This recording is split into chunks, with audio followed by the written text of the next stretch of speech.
Beats by Trill, straight Killerville, dog.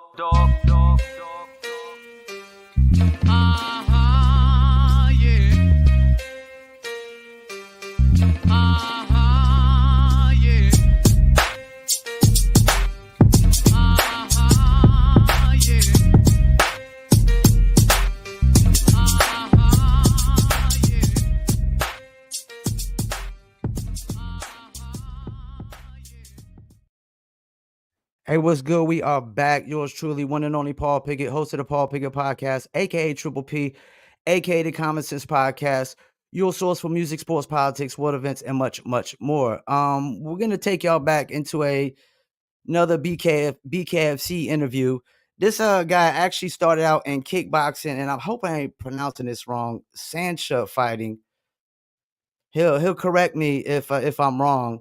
And then he transitioned into the BKFC. He had 6 fights under his belt, 3-3. And if I'm not mistaken, he fights 2 weight classes, flyweight and bantamweight, if I'm not mistaken. Let's bring him in, the one and only JR the Lion Ridge. What's going on? What's up, man? Did I get all that right? You did, but my very first BKFC fight was at a catch weight at 130. Okay. And, we just remain here at flyweight now, 125. Okay, that's what's up. I want to start here. What's the difference between kickboxing and Sancha fighting? Because I don't know, and I think a lot of people need to know. So basically what it is if you can imagine Muay Thai mixed with Judo. Okay. So you get points for sweeps, hip throws, hip tosses, but you don't fight on the ground. You get back up and fight again. So it's punch, kick, knees, and elbows, depending on where you're at, plus throws. Wow. Yeah, it's a very interesting sport. It's definitely exciting to watch. So if you can imagine Muay Thai with Judo, it's definitely it's something different. You know what I mean? Okay, that's what's up. What was the transition like from kickboxing and Sancha fighting into the BareKnuckle? It was a pretty easy transition. My original coach, my original Sancho coach, he was a boxer in China before he made the switch to Sancho. And so his style was more geared towards boxing with the punches, kicks, knees, and throws. So it was he instilled all his boxing, his style into me. So it was super easy transition. Like that would be crazy if there was a time in BKFC I accidentally kicked somebody, but I don't think something like that would ever happen. You know what I mean? That would be crazy. Yeah. One thing too is when it comes to the clinch, I'm very familiar with the clinch. I'm able to use the leverage properly. Like I personally don't like to sit and bang in the clinch. A lot of these fighters in BKFC enjoy it. I don't. So whenever it comes to the clinch, if I get clinched out with some guy, I know how to work it and then hold and then reset and then fight again. Okay. I hate to bring up losses, but you fought Tyler Randall. I actually watched it again today. He's only like I guess an inch taller, but it seems like, if I'm not mistaken, I'm not a fight expert, but it seems like you were trying to come low and fast on him. Yeah, so on paper, all the the podcasters and all the BKFC journalists, like I was supposed to just beat the dust off Tyler Randall. And how can I say this? I basically gave Tyler Randall the fight. That was like I was in the ring, but I was not fighting, right? Okay. And I gave it away. I gave it away. I don't know where I was at. I don't know where my head was at. Like, I gave him the fight. I wasn't fighting to win. I know I know my capabilities. I know how confident I am in my craft, and I could have beat the tar out of Tyler Randall. And I just gave it away. That's it, hands down. Like, I can only be disappointed in myself. Like I gave it to him. You know, I he definitely didn't saw win a the few fight. punches that should have landed, and if they would have landed, he would have been out cold. Like you could just see the ferocity behind some of those punches you were throwing. Yeah, and I didn't sit. You know, I didn't get inside. You know, work on. I was just moving in there, especially Yeah. in the fourth and fifth round. And I can only get mad at myself. I gave Tyler Randall the fight. He did not beat me. I gave it to him. And it's just something that it's just, you know, I can only be disappointed in myself. Now, I just interviewed Zach Kalman's Shark Attack, and I had to ask him this, you know, like, because BKFC is so different than boxing. How do you stay motivated for the next fight even after a loss? You know, that's a very good question. You know, with any fighter, any athlete, when you experience a loss, all you can think about is getting that loss back, right? Yeah. So the next person that you fight, you are going to make sure you win. Yeah. And you know, there's a point in every fighter's career that they lose that edge. And I'm hoping that the time I had off from when I fought John in the title fight to the time I had fought Tyler, did I have too much time off? Did I have a little ring rust? Did I lose a little bit of the ferociousness that I had originally when I first came into BKFC? I don't know. That lion is truly still inside of me, and I will fight anybody, and and I know I am one of the best flyweight bare knuckle boxers in the game. Like, there's nobody with my talent. But I let it go. I let it go, Paul. I gave it away. I had to check myself after the fight. I had to check who I was. I took some time off. Me and my girl, we went to a little weekend getaway. I had to reset and regroup. You know, I had to really ask myself, do I still have it? Yeah, I do. And we're gonna get that back. Like, I've already talking to my management about running it back with Tyler.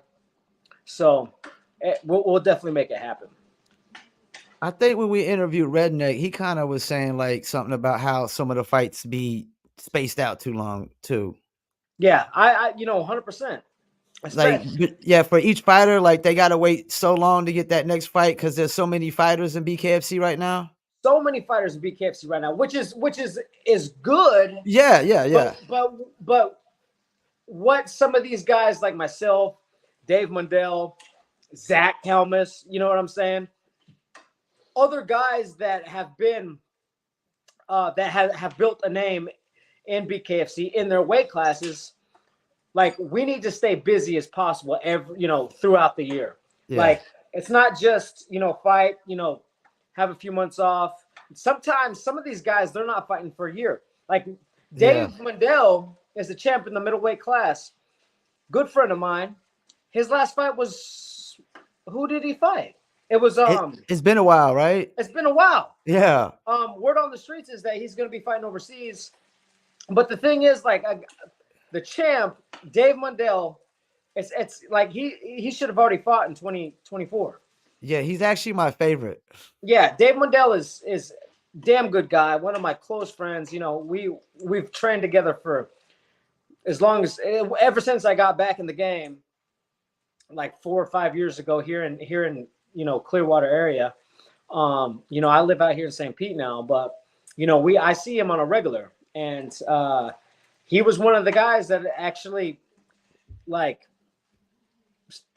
got me interested in BKFC. So whenever he got in, I was like, yeah, I can do this. I can do this, you know. So yeah, man. Like they need to have us homegrown guys, especially the ones that have already built a name for ourselves in BKFC, that we didn't build a name for ourselves in the UFC, and we didn't build a name for ourselves in pro boxing. We are homegrown guys. They need to have these homegrown guys as busy as possible. And I don't. That's the only thing that, because the promotion's great, the everything is great about the promotion, but when it comes down to keeping these homegrown guys busy throughout the year, I think it needs to, I think it needs to be more consistent. I agree with that definitely. If I'm not mistaken, do you manage a boxing gym? I did. You So did? sadly, we had to close the doors. Oh man. Yeah, we had to close the doors. It's a long story. Like, I mean, What I wasn't don't it really like put Floyd anybody on Mayweather's gym or blast. something? What's that? Wasn't it like Floyd Mayweather's gym or something? Yeah. It was it was a franchise. The big owner, and then I ran the place, and I was working for a percentage in ownership. But yeah, sadly we had to close the doors. Damn, sorry to hear Yeah, that. yeah. It is what it is. Sometimes anybody that's watching, when it comes to like fitness or boxing, like our boxing fitness franchises, the amount of royalties you got to pay back is crazy. And plus, right now, the rent is high, bills, Yeah. the overhead. But if you're gonna do it, I would definitely brand it yourself and do your own thing. The franchises are hard. They are hard. Now, do you train other BKFC fighters? Um, I wouldn't say like I train as like they're my head, like I'm their head coach, but Yeah. I do like I manage Michael Hecker. Okay. He's also fought this last he fought in Clearwater. Um, but I also I hold the mitts for him. Like we'll go over strategy. I coached him at one point before he got back in the fight game, and then whenever he decided to get back in the fight game, like he's now with me, Ryan Reber. A lot of us are over at with our coach now, James Battle, over at Battle Zone Boxing. Yeah, I love some Ryan Reber. Yeah, He had that comeback in that one fight, and when we did a Circle Kings interview, I mean, he was just so hype, man, and it was an amazing fight. It was like probably the fight of the night, I think, that night. Yeah, absolutely. And Ryan is like my brother, like Mike, Brian, Julian. Like we're all very, very close, and everybody that trains out of Battle Zone, we're all very, very close. It's like we're family. And Ryan and I, like I was running a boxing program out of a Muay Thai gym, probably like 4 or 5 years ago, and then that's how I met Ryan. And then I was training with Ryan, and then Ryan, like at the time, my old head coach Matt McCusker was also Ryan's coach. But Ryan Okay. had left, went over to James Battle at Battle Zone Boxing, and I ended up leaving as well because Matt wants to focus on his Muay Thai guys, which is cool. I get it. He's a Muay Thai guy. It's a Muay Thai gym, and he's got a lot of Muay Thai guys fighting in and out of Thailand and everywhere. So, out of respect for myself and out of respect for him, he was just like, it's better that we stay close, we stay friends. Just go get your training where it's going to benefit you. So that was a great deal. So, but when Ryan left, I ended up going over there too. And James Battle, Coach Bo, they're the best coaching duo that I've ever had. That's what's up. When's your next fight? Do you know? So we're working. My management. I told them I'd like to fight June in Miami. Just because I didn't take a lot of damage. I don't want to take time off, and I need to stay busy, just like how we mentioned a few minutes ago. I need to stay busy. I need to keep my my hunger up. You know what I'm saying? My hunger and my tenacity, like how I act in the ring, needs to be just like how I was fighting in my first couple fights with BKFC. That's the pro. That's who I need to be like every time. Taking this too much time off, you know, everybody gets comfortable, and maybe I was a little comfortable with Tyler. Maybe I just, you know, was just moved, like, not, I wasn't fighting. I was comfortable. So I need to stay busy, man. So hopefully I can get on that June card in Miami. If not, as soon as possible. As soon as possible. So we're working it. My management's working it. So do they typically only do like people like under 3 fight contracts usually? I know like Zach always says he gets like 3 fight contracts, and then when that's up, 3 more fights. Is that typically how they do it? I mean, it all depends. It all depends. You know, sometimes it's better to just do single fight contracts, because you don't, because if you agree to a multi-fight deal, this is what you're going to get paid this fight. This is what you're going to get paid this fight. This is what you're going to get paid this fight. There's no negotiation once you sign on that dotted line.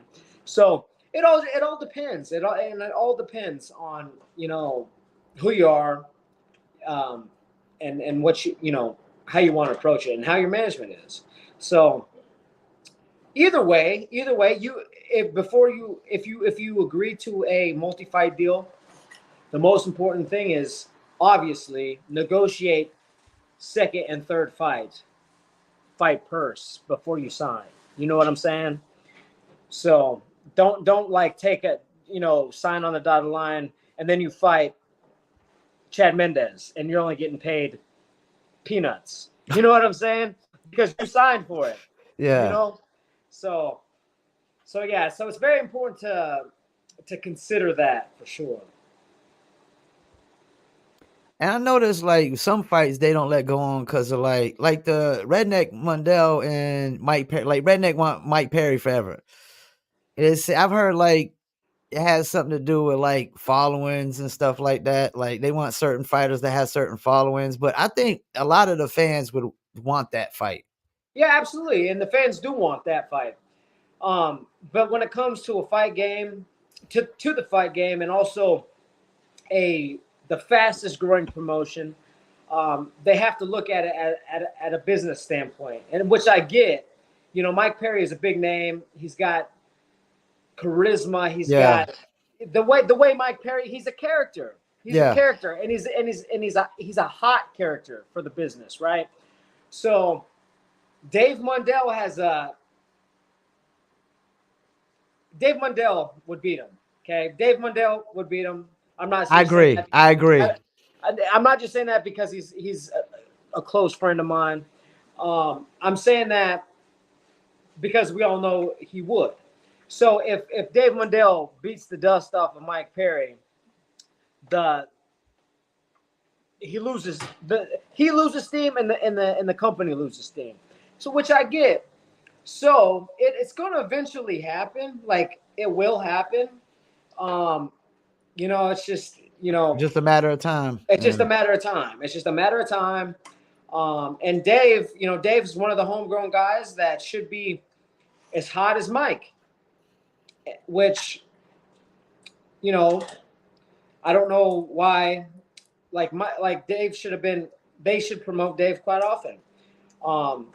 But then it goes, you know, nowadays your social media is your resume. It doesn't matter if you're the champ. It doesn't matter if you are Donald Trump. Your social media is your resume. And you know, again, like it sucks. Like I get to the point, like now that I've built a fan base in BKFC. Sometimes I get tired as hell of checking my Instagram and replying back to people and, you know, doing things like that. I get tired of it. Yeah. But you know, it's something that we've got to do to stay relevant in the game, and that's true. I don't know if you know the answer to this question though, but I can't figure out. Like you go to BKFC, they got one specific rankings, and then you go to Knuckle Town, they got a different rankings. Like Knuckle Town got you ranked like 8th. BKFC has you like the number 1 ranked in the flyweight. I don't know if that's old or is it been updated or. Well, I'm sure it's going to be updated probably this week or next week. Just because Tyler Randall, he won. So he was like 4th, I think, right? He was third or fourth. Yeah. So that will change. Knuckletown rankings are different. And Okay, so they're different. Box Rec is different too. There was one point where I was ranked number 4 in Box Rec. I looked the other day, actually before the Tyler Randall fight.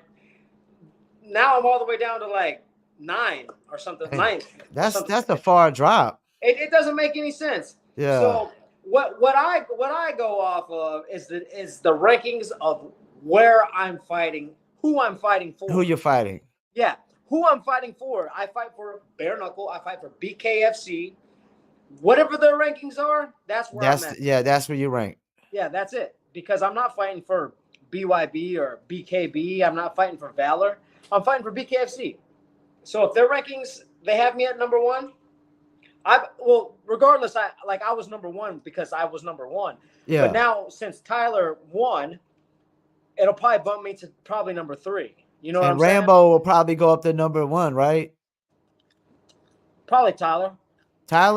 So he'll go up that far off, that high off of that win, just because you were ranked number 1. They'll bump him up to number 1. Yeah. Okay. More than likely. And I remember Rambo Russo when he was actually got arrested. I think he was supposed to fight at the BKFC and he got arrested or something like that. Yeah, he got arrested. Yep. That's crazy.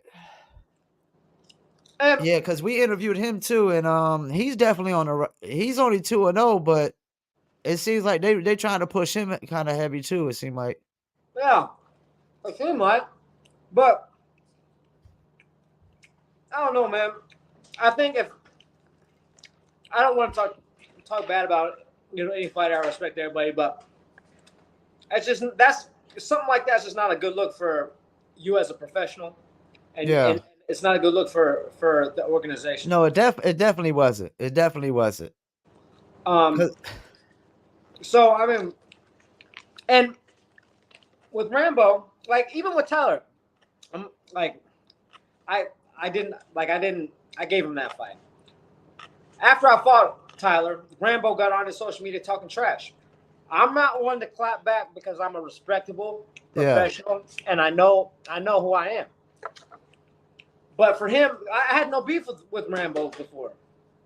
But, for him to go on social media and start talking trash about somebody that has built the 125 division basically with John Dodson and Chancey Wilson, like don't disrespect me like that. Don't disrespect me. I don't disrespect nobody. But eventually Rambo and I will probably face each other. Yeah. Like I'm not gonna fight an unranked guy, my next opponent. But when it happens, it happens. But yeah. With Rambo, the reason why Tyler will be ranked number 1 is because Rambo only has 2 fights and Tyler has I think 5 or 6 now. Yeah. And then he beat the number 1 ranked guy. So it'll bump him to 1. That would be crazy if it bumps me to 2 and bumps Rambo down just because I have more fights. And that'll just make him want to shit talk even more probably. Absolutely. Yeah. And I get it. I get it. And some fighters build a name on talking trash. Yeah. Conor McGregor. You're right. Some do. Yeah. And it's cool. It's entertaining. That's who they are. But don't disrespect what I've done in the sport already. Don't do that. Well, I got a couple more questions for you. What's your ultimate goal in BKFC? To chase down that title. I want that rematch with John, man. I want the rematch with Dodson. BKFC did an interview, and I said, man, John is half Filipino. I was born in the Philippines. the rematch with John at the end of the year in the Philippines, and the Philippines That'd be amazing. It would be amazing. It would be huge for the sport. It would segue more fighters into the sport. BKFC Philippines. We've gone everywhere else. We've gone to Europe. We've gone to Thailand. We're going to Mexico. We're in where were we? They just did tryouts. Didn't they do Bulgaria too recently? Bulgaria, yeah. They did Canada. tryouts. I mean, y'all everywhere. Colombia. Yeah, Canada. They just did one tryouts in Colombia. So the Philippines it's got to be next. And you know they know I want it in the Philippines, and you know for John to be able to go back to his roots too. That would be an amazing opportunity. That would be an amazing fight for the both of us. Well, my brother-in-law, he's Philippines, and y'all resemble each other, especially when you did the interview with glasses. Y'all look just like, except you the Cotton Diesel BareKnuckle version. Man. He must be handsome as hell because I'm handsome. Yeah, I love my brother-in-law. Shouts out to you, Raymond. Oh, he's Raymond. Raymond, I think their last name is Boogaran or something like that. Yeah, that's cool, man. Yeah, his parents came over from the Philippines. He was born here, but he married my baby sister, and I couldn't ask for her to have a better husband, man. I definitely ain't gonna have to worry about BareKnuckle on him. Yeah. How big do you think BKFC gets? Do you think it could be as big as UFC? Yes, I believe so. I do too. I believe so. They're doing all the right things. Like David Feldman is doing all the right things for the sport. He's a relentless owner, right? He's a relentless owner. He has been since day one. He hasn't stopped. He'll continue to keep doing what he's doing. He'll continue to get more fighters from other organizations, and he will continue to have homegrown guys build names in their divisions. So I would say within the next 3 to 5 years, BKFC is going to be just as big as UFC. It's not going to be compared to UFC, how UFC and Bellator is. It's going to be a separate sport. Yeah. Like UFC is the number one for MMA. Yeah.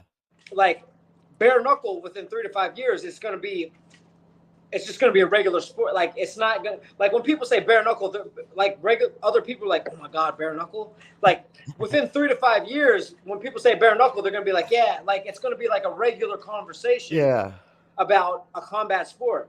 So BKFC will be it's already the number one BareKnuckle sport. But BareKnuckle as a whole, 3 to 5 years from now, they're going to talk BKFC as how they talk about UFC for BareKnuckle. Yeah. You know what I mean?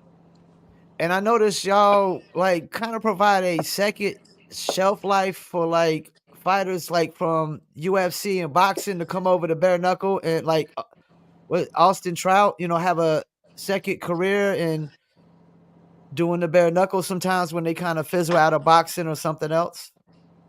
Yeah.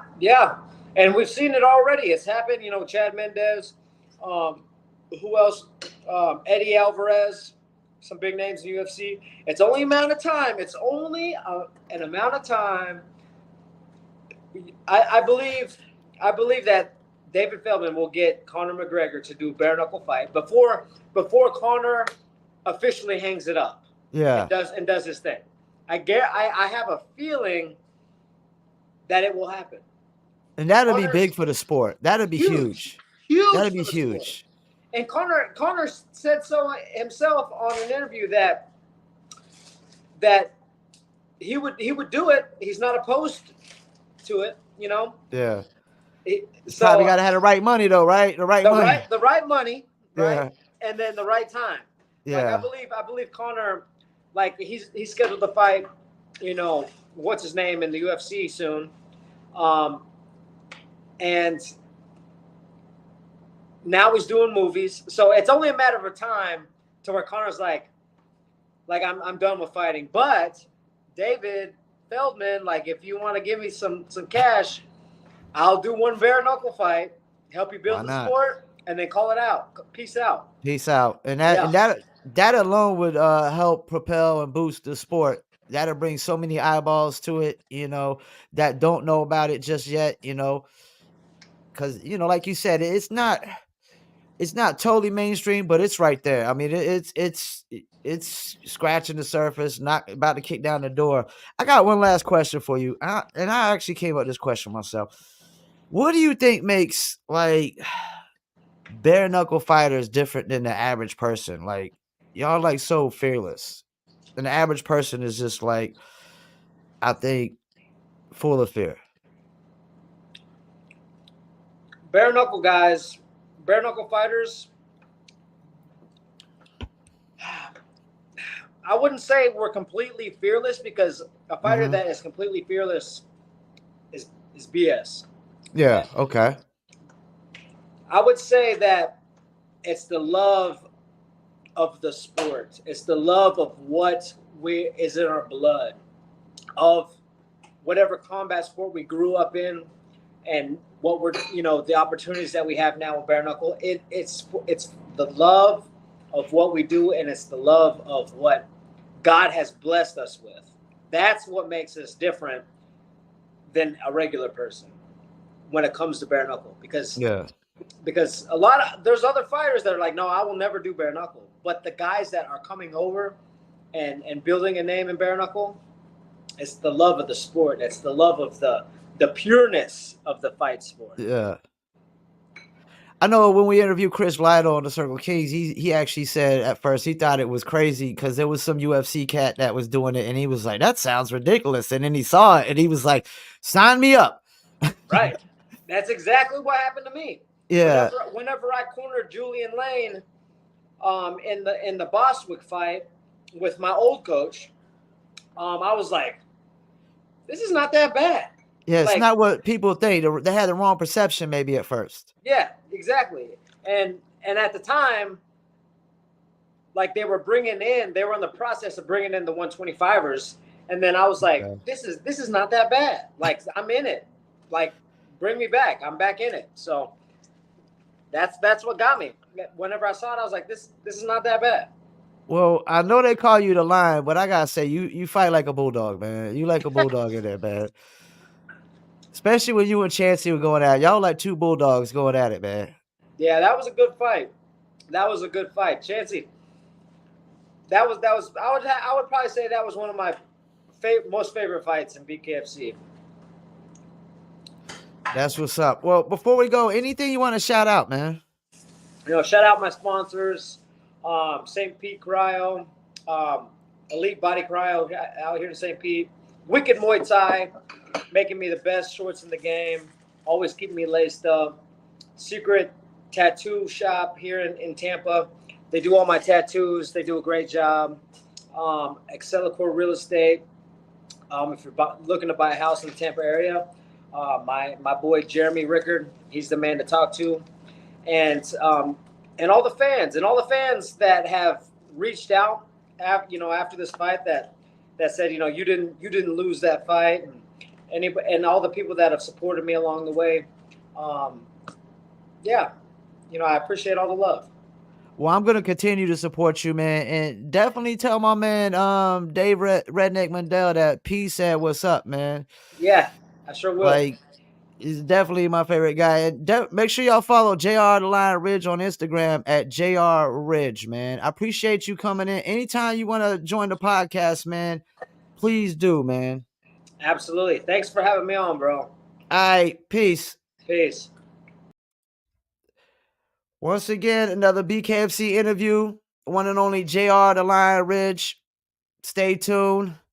We're going to see who he has to fight next, and we're going to stay supporting and stay tuning in. And BKFC is definitely growing fast, taking over. UFC definitely has got some competition, man. I mean, this is the modern day American gladiator, So thank you for tuning in to another episode of the Paul Pickett Podcast, and we out.